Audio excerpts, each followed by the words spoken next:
no goal is not enough. Good morning class 7th, कैसे हैं आप? आपका नया चैप्टर आज शुरू करने के लिए बोला था मंडे से, तो शुरू करते हैं।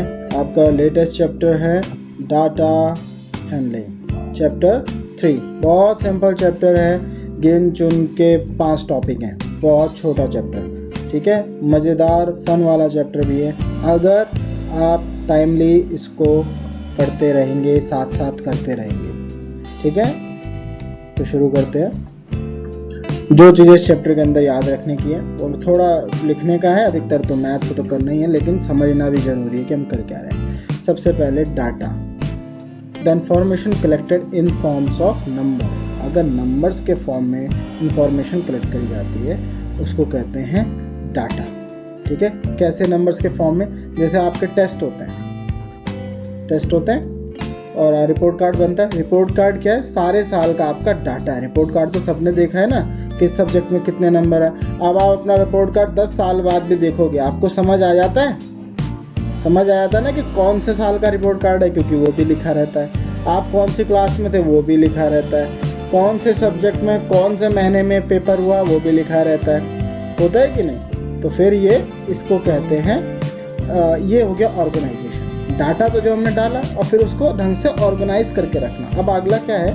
Data is collected to obtain useful and insightful information. Useful and insightful information क्या आपने उस साल क्या काम किया था। अब 10 साल बाद आपको याद थोड़ी ना रहेगा कि मैंने कैसे पढ़ाई करी थी, इस महीने यूनिट टेस्ट 1 में कैसे किया था, हाफ ईयरली में कैसे किया था, वैसे, ठीक है।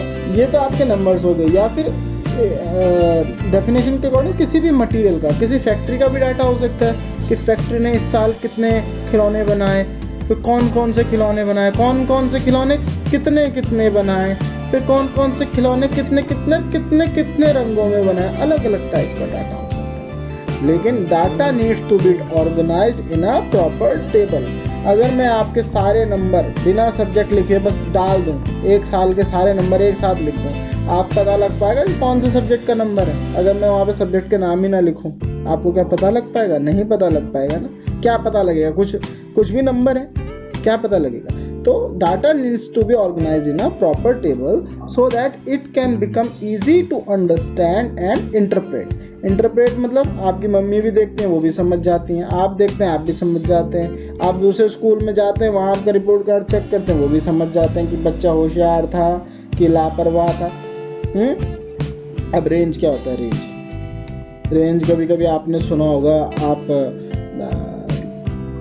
बेसिकली क्या होता है कि दुकान में जाते हैं कपड़ा खरीदना, आप बोलते हैं रेंज क्या है शर्ट होगी, आपके पापा ने बोला होगा, मम्मी ने। रेंज मतलब कहाँ से शुरू हो रहा है कहाँ तक ख़त्म हो रहा है, और उसके बीच का जो डिफरेंस होता है, उसके बीच का क्या डिफरेंस होता है। जैसे शर्ट में ये हो गया कि शुरू कहाँ से हो रहा है, वो दुकानदार कहेगा मेरे पे 100 रुपये से शर्ट शुरू होती है और 1000 रुपये तक की शर्ट है, ठीक है।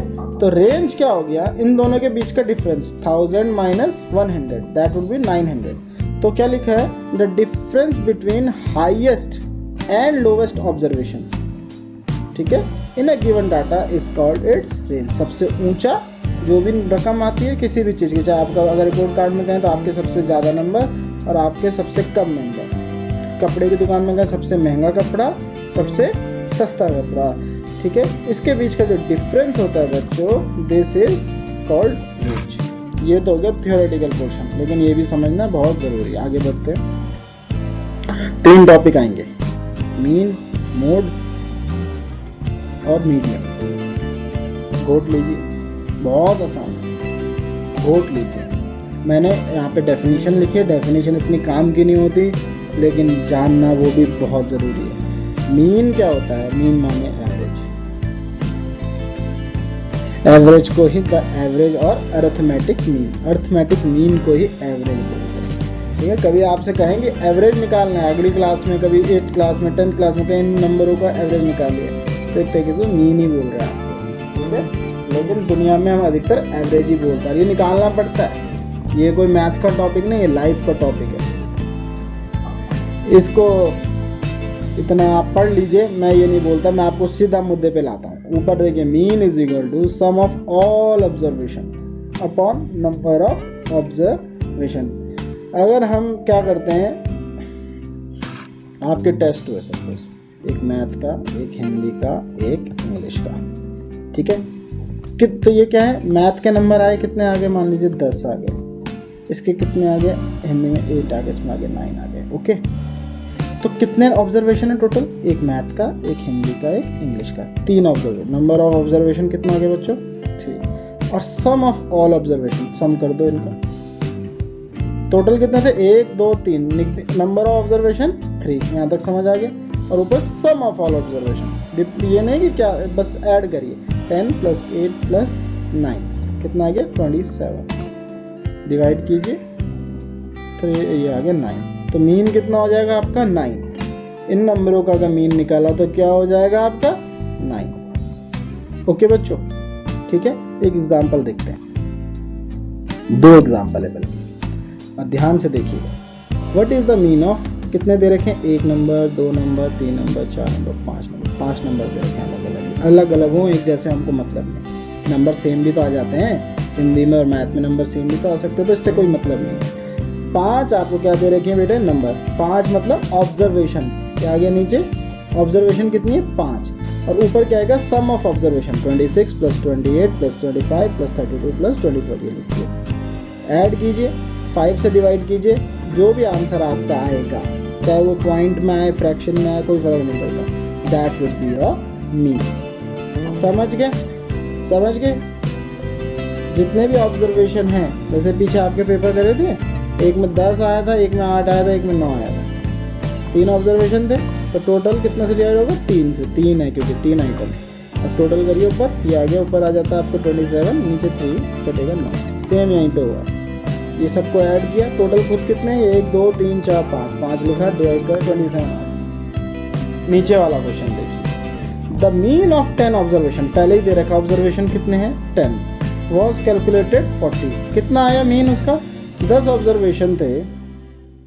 देखो ये फॉर्मूला देखो, पहले ही क्वेश्चन में देखो, क्वेश्चन में क्या दे रखा है, मीन वॉज कैलकुलेटेड 40, मतलब मीन कितना 40, और कितने ऑब्जर्वेशन है, नीचे आते हैं ना नंबर ऑफ ऑब्जर्वेशन, यहाँ लिख दिया, mean of 10 observation was this.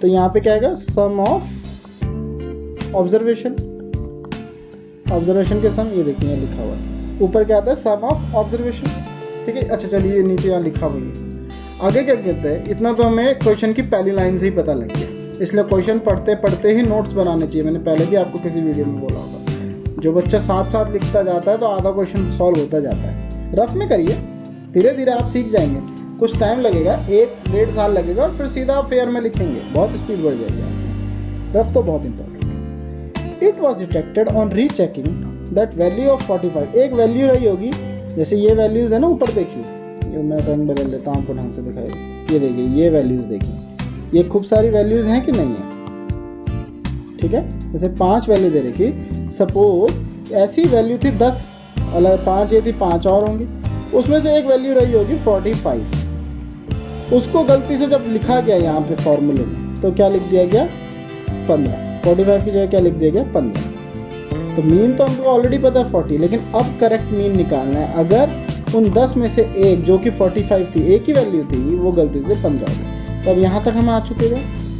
अब यहाँ पे ये आ गया, तो सम ऑफ पूरे ऑब्जर्वेशन क्या आ जाएगा, इसको इधर मल्टीप्लाई करना है, क्रॉस मल्टीप्लीकेशन।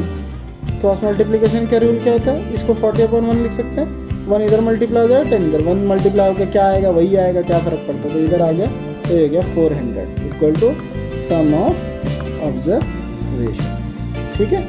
इधर देखिए, so sum of observation is equal to 400, ये 10 को इधर मल्टीप्लाई कर दिया, इधर डिवाइड में था ना, इधर ले आएंगे तो मल्टीप्लाई हो जाएगा, ठीक है।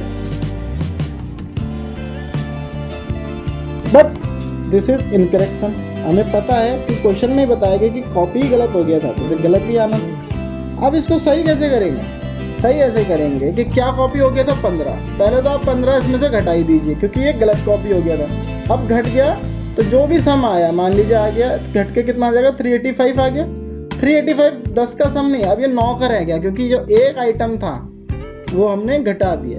अब 15 तो हमने घटा दिया, मतलब हमने गलत घटा दिया, तो ये किसका सम ऑफ ऑब्जर्वेशन, इसमें कितने 9 की वैल्यूज है। अब एक रह गई 10, वो कौन सी थी, 45, ठीक है, क्योंकि गलत वाली हमने घटा दी, तो पहले तो हमने घटाई दी, तो ये तो खत्म ही हो गई।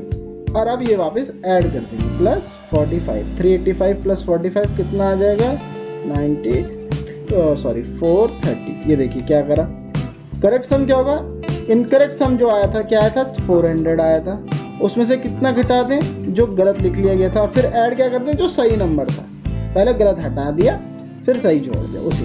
तो 400 माइनस 15 प्लस 45 कितना आ गया 430। तो करेक्ट मीन क्या आएगा, करेक्ट मीन क्या आएगा, यहाँ पे रखिए अब इसको वापस, पहले यहाँ पे 40 था मीन, ठीक है, तो यहाँ पे 10 लिखा हुआ था। अब करेक्ट मीन के लिए क्या लिखेंगे, करेक्ट मीन, अब यहाँ पे 40 था, यहाँ पे 10 था, तो यहाँ पे 400 करके हमने इसको निकाल लिया था। सॉरी थोड़ी खिचड़ी पक गई, इसको हटा देता हूँ एक बार, एक सेकंड फटाफट से, फिर शुरू करते हैं दोबारा से मतलब इसी का आगे। ओके अब ज़्यादा बेहतर समझ आएगा, रेड से कर लेते हैं दोबारा। यहाँ तक आ गया हमारा 430। अभी तक क्या था बच्चों, अभी हमारा लास्ट इक्वेशन क्या बना था, 400 is equal to sum of all observation, यही था क्योंकि 10 हम इधर ले गए थे उठा के, ठीक है। अब क्या सही क्या बन गया, जो करेक्ट आ गया, करेक्ट क्या आ गया, करेक्ट सम क्या आ गया हमारा 430 is equal to sum of all observation. और ऑब्जर्वेशन कितने थे एक्चुअली, नीचे यहाँ पे ऑल ऑब्जर्वेशन भी तो आएगा, तो वापस कितना ऑब्जर्वेशन 10, अब 10 यहाँ डिवाइड किया तो 10 यहाँ भी डिवाइड होगा, ऐसे थोड़ा ना कहीं भी कुछ लिख सकते हैं, ठीक है। 10 यहाँ हुआ तो यहाँ हो गया, इससे ये कट गया, तो क्या बन गया, अब देखिए फिर से बन गया, ये आ गया मीन आ गया 43 सम ऑफ ऑल और अपॉन नंबर ऑफ आ गया ना वापस 10 ऑब्जर्वेशन, तो क्या correct mean is equal to correct sum of, correct sum क्या आ गया ये 430 अपॉन 10, तो ये आ गया करेक्ट सम ऑफ ऑब्जर्वेशन क्या था 430 upon 10, 430 upon 10 is equal to 43। ये ऐसे टाइप के क्वेश्चन आएंगे, जब हम क्वेश्चन आंसर करेंगे आपको और बेहतर से समझ आ जाएगा। अगर अभी भी किसी को थोड़ी कंफ्यूजन है, डोंट वरी अबाउट इट, जब हम कल परसों से इसके क्वेश्चन आंसर शुरू करेंगे तो आपको और बेहतर समझ आ जाएगा, okay, don't worry about it बस। लेकिन जो worry about it is this, main formula सबको याद रहेगा, मीन कैसे निकलता है, मीन माने एवरेज होता है, एवरेज निकलता है सम ऑफ ऑल ऑब्जर्वेशन, इन सबका सम प्लस कितने हैं 1 2 3 4 5 अपॉन 5, यहाँ पे नंबर ऑफ ऑब्जर्वेशन। अगला अब आ गया mode, mode is another form of central tendency और रिप्रेजेंटेटिव वैल्यू। सेंट्रल टेंडेंसी पे ध्यान दीजिए, यहाँ ये याद रहेगा तो सब हो जाएगा, इसमें कुछ नहीं करना, सिंपल। मान लीजिए ये दे रखे नंबर, ये आपके सारे नंबर है, मान लीजिए ये आपका इंग्लिश का नंबर था, ये हिंदी का था, ये हिंदी ग्रामर का था, ये इंग्लिश ग्रामर का था, ये संस्कृत का था, ये जीके का था, अब जिसके भी थे, सपोज एक एग्जांपल के तौर पर आपको बता रहा हूँ, ये सारे नंबर आपके थे। मीन में क्या कर रहे थे हम, पीछे जो मीन कर रहे थे इन सबको ऐड कर रहे थे, इन सबको ऐड करते और अपॉन कितने लिखते 1 2 3 4 5 6 7 8 9 10 11 12 13 14, नीचे 14 लिख देते और ऊपर इन सबको प्लस कर देते आपस में, लेकिन अभी हम मीन नहीं निकालते। अब आ गया मोड, मोड जब और सबसे आसान चीज ही मोड है। मोड क्या है, नंबर पकड़िए, ठीक है, आगे पीछे हो सकते हैं। सबसे पहले इसको असेंडिंग ऑर्डर में, पहला ट्रिक असेंडिंग ऑर्डर में लिखिए, तो 2 2 सबसे छोटा क्या 2 2 और कोई 2 है, एक 2 है, 3 2 यहाँ हो गया, फिर 3 कितना है, एक ये रहा और कोई है नहीं है, 2 3 आ गया, 4 कितना है, एक ही दिख रहा है यहाँ देखिए, कोई है 4 ही आ गया, 5 कितने 3 5 हैं, ये एक साथ में 3 आ गया, 6 8 9। कैसे लगा दिए हमने बच्चों इनको, असेंडिंग ऑर्डर में आपके लिए यहाँ पे हमने लगा दिया, ओके, कोई बड़ी डील नहीं, ओके। अब एक बार लगा दिए। अब इसमें देखेंगे सबसे ज़्यादा बार कौन रिपीट हो रहा है, 2 हो रहा है 3 टाइम, 3 बार आया ना, 1 2 3, 3 हो रहा है 2 टाइम, 4 1 टाइम, 5 कितना 3 टाइम, 6 कितना 2 टाइम, 8 1 टाइम, 9 1 टाइम, 10 है। सबसे ज़्यादा 3 और 5 हो रहा है, सबसे ज़्यादा बार रिपीट यही हो रहा है ना, बस यही दोनों ही आपके मीन है। तो मीन क्या हो गया, here 2 or 5 both occur 3 times, therefore they both are the modes of the data। ये दोनों ही मोड माने जाएंगे बस, जो ज़्यादा बार, अगर सपोज करते हैं इसी क्वेश्चन में कि 1 और 2 होता, सपोज करते हैं इसी क्वेश्चन में कि 1 और 2 होता, देखिए तो कैसा दिखता, सपोज करते हैं यहाँ पे 2 और 1 और होता, तो 1 2 और यहाँ जाता, फिर ये कितने हो जाते 4 हो जाते, ये 3 ही रह जाता, तो ये 2 ही रह, मतलब कम ही रहते सबसे ज़्यादा। तो फिर आंसर सिर्फ होता है क्या 2, तब आंसर होता है कि 2 मोड है बस, क्योंकि सबसे ज्यादा बार यही रिपीट हो रहा है। इसमें क्योंकि दो एक साथ बराबर रकम पे हैं, इसमें क्या दोनों एक ही साथ हैं, ये भी 3 बार है। ओह पेज आ गया। सॉरी बेटा मैं वापस पुरानी स्लाइड पे नहीं जा सकता, ये सॉफ्टवेयर में थोड़ा ग्लिच है, तो आप याद रखिएगा वहाँ पे अगर 2 क्या था 2 और 5 था ना, अगर बाई चांस 2 4 टाइम्स होता या 5 ज़्यादा टाइम्स होता, 5 टाइम्स होता, मान लीजिए ये 3 रहता, तो 5 इज द मोड। ठीक है, सिंपल है, जो ज़्यादा बार रिपीट होगा वो मोड कहलाएगा। अगर तो 2 या 3 नंबर के हो सकते हैं, अगर 2 3 और 5 तीनों 3 बार आ रहे होते सपोज, तो तीनों को मोड मानेंगे। ठीक है, जो सबसे ज़्यादा बार अकरेंस आएगी, बस इससे ज़्यादा कुछ नहीं। तो पीछे आपने पढ़ा एवरेज, जिसको आप कहते हैं अरिथमेटिक मीन, दूसरा मोड और तीसरा है मीडियन। ओके,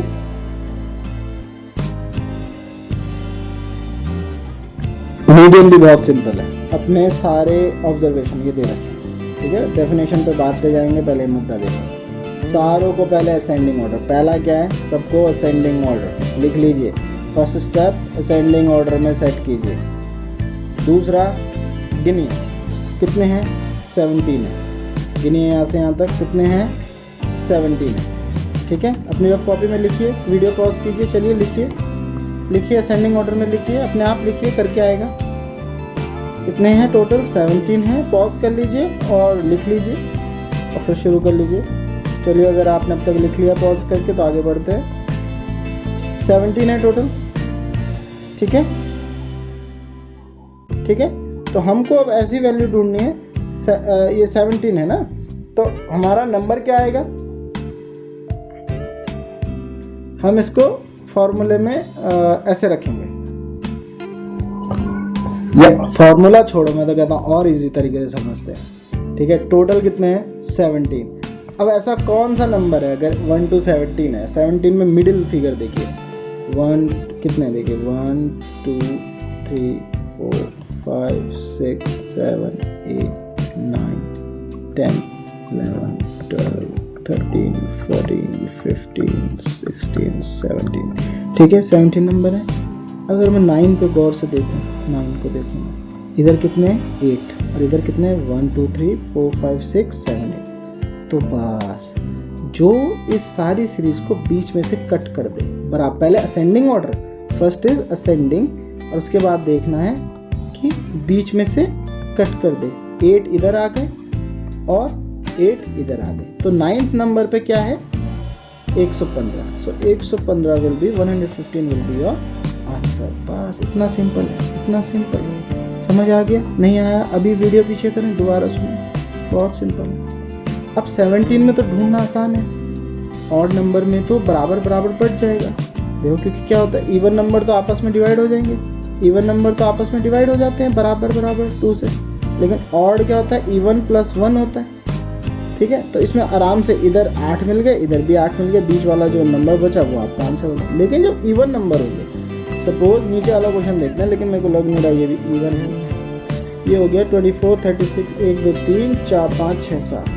पता नहीं आपकी बुक में इवन है भी कि नहीं है, लेकिन आप यहाँ पे ध्यान दीजिए।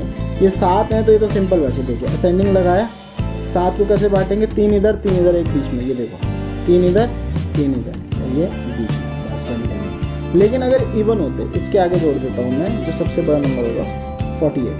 ठीक है, अब मान लीजिए अपनी कॉपी में ये सब लिखिए, ये आ गया, इस असेंडिंग वे में लिखेंगे तो आएगा आपका 17 18 24 25 35 36 46 एंड 48 मैंने लिखा। ये कितने हो गए अब, 1 2 3 4 5 6 7 8 नंबर। अब 8 का तो बीच में ऐसा कोई नंबर ही नहीं। अगर आप 4 पे जाओगे तो इधर 3 हो गए, इधर कितने हो गए 5, 1 2 3 4, मतलब सॉरी इधर 3 है इधर 4 है, तो नहीं बटाना।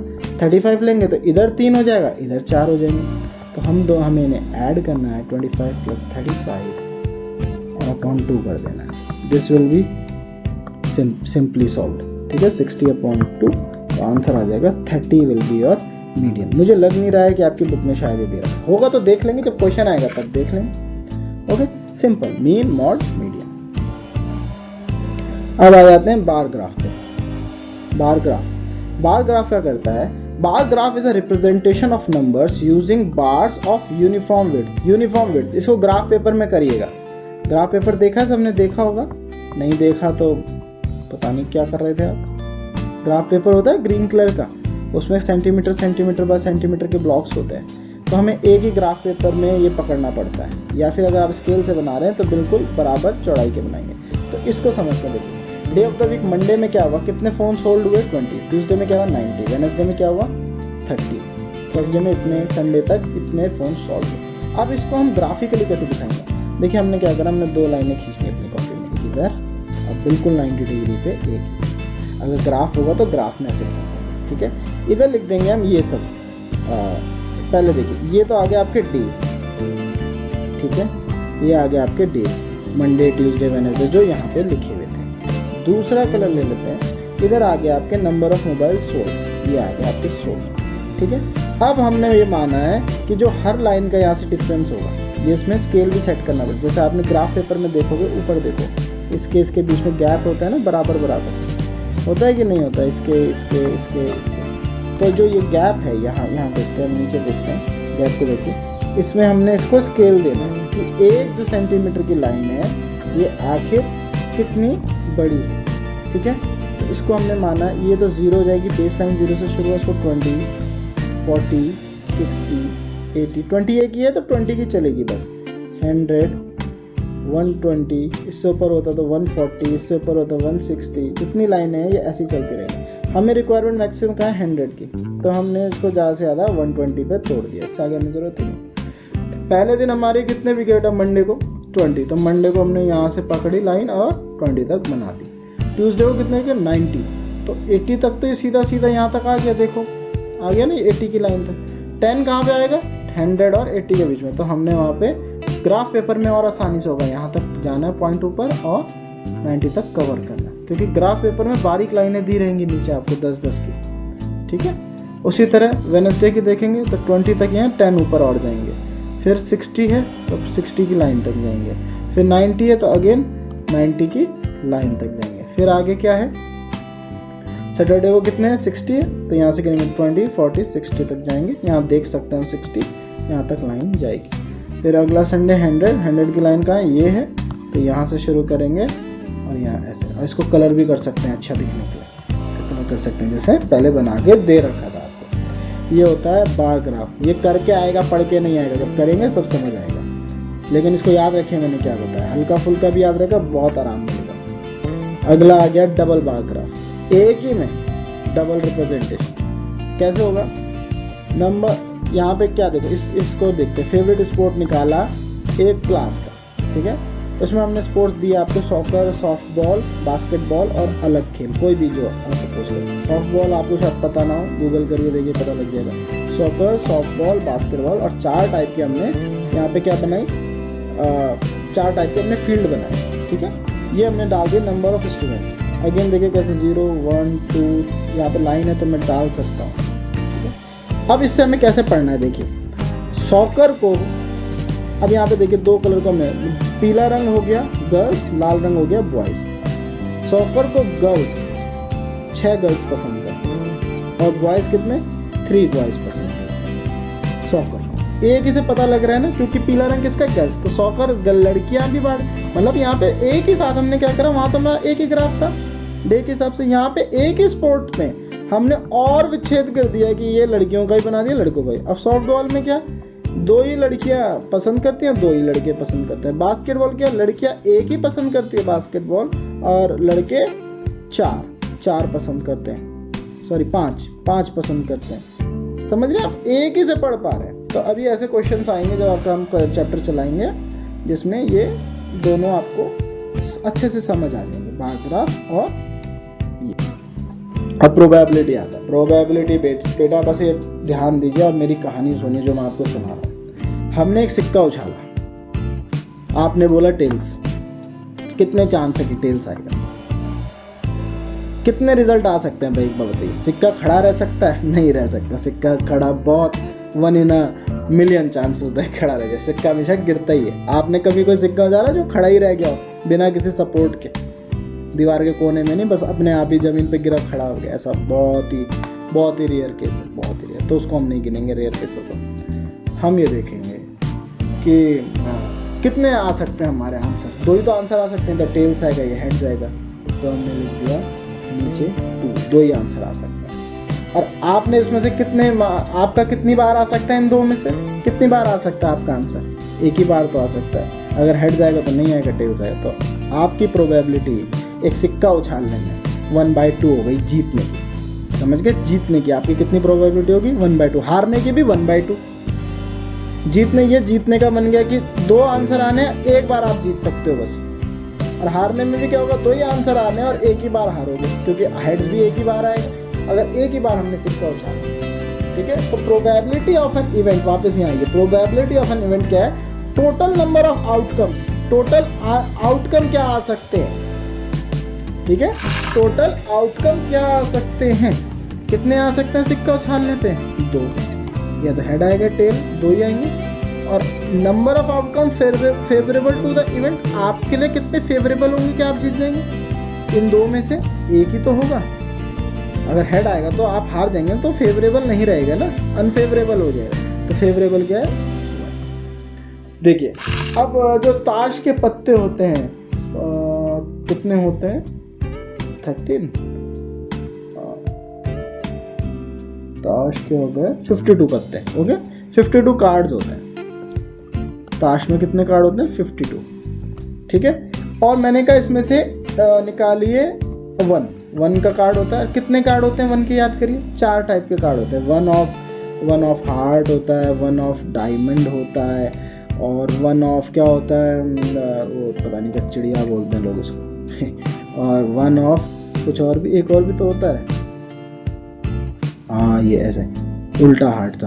ठीक है, ये 4 टाइप के होते हैं 1, हर पत्ते ही 4 प्रकार के होते हैं। तो अगर मैं कहूँ कि मैंने आपको गड्डी नहीं दिखाई, ताश के पत्तों की गड्डी आपको नहीं दिखाई, मैंने शफल कर दी, मैंने कहा इसमें से 1 निकालिए, खाली किसी भी कलर का चलेगा, किसी भी कलर का, तो कितने चांसेस हैं आपके आप 1 निकाल पाएंगे?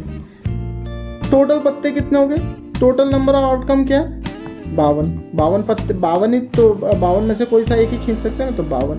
और 1 निकलने की कितनी संभावना है? 1 बार, 2 बार, 3 बार, 4 बार। 52 में से 4 पत्ते 1 गए, तो ये निकाले जा सकते हैं, तो 4। तो आपकी प्रोबेबिलिटी क्या हो गई? 4/52। ठीक है,